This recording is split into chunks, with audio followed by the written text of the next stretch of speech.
عنهما كما ربياني صغيرا। বেগম খালেদা জিয়া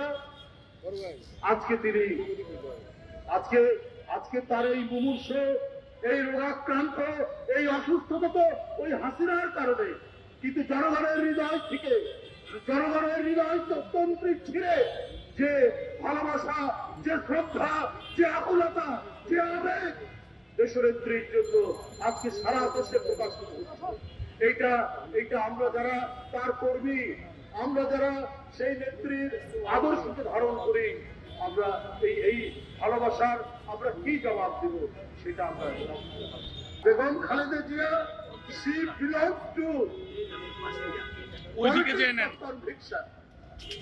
তিনি বিশ্বাস আর দৃঢ়তা যার অন্তরের মধ্যে ক্রিয়াশীল ছিল, নট পলিটিক্স অফ কনভেনিয়েন্স। শুধু সুযোগ এবং সুবিধার ধার বাঁধলেন না।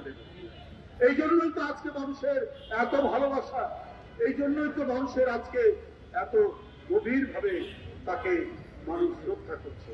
আজকে দেশ বিদেশের চিকিৎসকরা ছুটে আসছেন, আজকে দেশ বিদেশের বিভিন্ন রাষ্ট্রনায়করা, সরকার প্রধানরা তার সুস্থতার জন্য, প্রত্যেকে তার সুস্থতার জন্য দাবি করছে।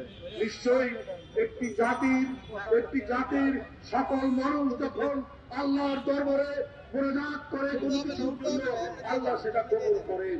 তিনি বরাবর যেভাবে তার কণ্ঠের ধ্বনি, তার শব্দ, সাহসী উচ্চারণে বাংলাদেশের মানুষকে ঐক্যবদ্ধ করত, আবার তার সেই গাড়ি আমরা শুনবো, আবার সেই বার্তা শুনবো, এবং আমরা গণতন্ত্রের নিরাপত্তা, স্বাধীনতার নিরাপত্তা, সার্বভৌমত্বের নিরাপত্তার প্রতীক হিসাবে, ভাষ্যকার হিসাবে আমরা আবার বেগম খালেদা জিয়াকে আবারও কাছে ফিরে পাবো।